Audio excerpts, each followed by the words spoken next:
Well, now that the holidays are over, some of you may feel like it's hard to get back into the swing of things. So today, we're going to learn how to manage and navigate those post-holiday blues with psychiatrist Dr. Sue Varma. Welcome. Hi. Can we really do this? We can do this. I do feel a letdown, don't you? This, to me, I always call this until the end of March, April. Yes. It's a very dark zone. It is. Yeah. Literally, it's dark. I mean, you have fewer daylight hours, but post-winter blues is about a variety of things. One is the letdown from all the stress and anxiety and anticipation leading up to the holidays, the gift giving, the hosting, the traveling. It can be very stressful, and then a lot of people crash. Winter blues, 50% of people have them. Loneliness, return to work anxiety, all that we've been through in the last 2 years. There's a lot.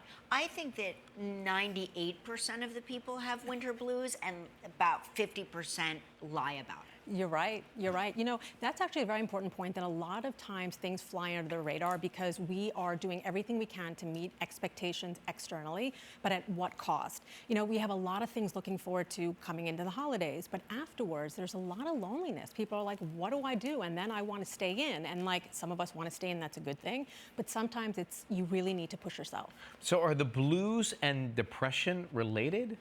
They can be. Look, in milder cases, a little bit of lack of motivation, a little bit of lethargy, right? A little bit of feeling fatigue and not wanting to do things is totally normal.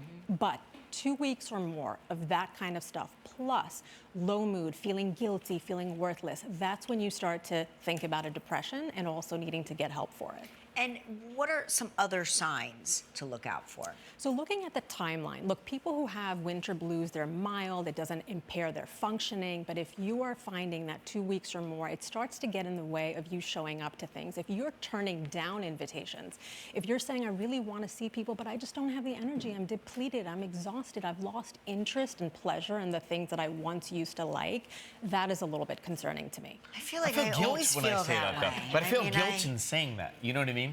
I don't feel guilty. I just always feel that way. You know what I mean? I really do. Like, I try to figure out a way to not accept an invitation. Yes. So how do we address the post-holiday blues? Yes, look, some of this is normal. Give yourself grace and say, look, we've been through a lot. Like, Kelly, you were talking about wanting to go out in the world but wearing a mask. So like having to navigate this new normal, right? Where a lot of us are sometimes seeing family for the first time. But 4 key things I talk about, the 4 M's of mental health: movement, mastery, meaningful engagement, and mindfulness. These are 4 simple daily habits that everyone can do. They're free. 10 to 15 minutes of each. So meaningful engagement is calling a friend, FaceTiming, texting, how are you? People are actually happier to hear from you than you know, especially the people you haven't talked to in a long time. So that surprise text or in-person meetup, great. Mindfulness, 10 to 15 minutes. If you can even do 1 minute, close your eyes, do a deep breathing, you're at your desk. Mastery, you don't have to be a master to experience mastery. Something that you enjoy doing, creativity, learning, flow. Like, this is you, you're in your mastery zone right now doing what you guys love to do. This is the mastery zone? Yes, it is, believe it or not. This is just kicked up additional Ryan, blues. you on New Year's Eve, that was your mastery zone. So what are other ways to manage the blues? Yes, so look, a light box under the supervision of a doctor can be very helpful. 10,000 lux, you're not looking directly at it, you're doing something and you have it on the side. A lot of people will say, September, October, my mood is starting to feel down. Sunlight in the morning, 10 to 15 minutes. If you can get a quick brisk walk outside, but even not sitting near a window, that circadian rhythm set is so important. You don't realize that good sleep hygiene, which is really important for mental health, actually begins in the morning. So getting daytime sunlight is really important.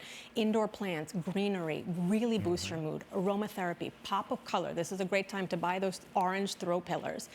Scents that are citrusy, peppermint, all things that lift your mood. Cat-cow stretch, yoga poses. There's so much that you can do. Eating fiber, protein, keeps some of the winter blues symptoms away, which is wanting to sleep a lot, feeling sluggish, carbohydrate craving. So instead, eat healthy, nourishing meals with fat, protein, and fiber. It sounds so simple, and yet it's so hard to do. Like last night, I knew I had to come back to work, and so I did that thing again where I started having anxiety about not falling asleep, and then then I started The alarm. fixating on the alarm, Right.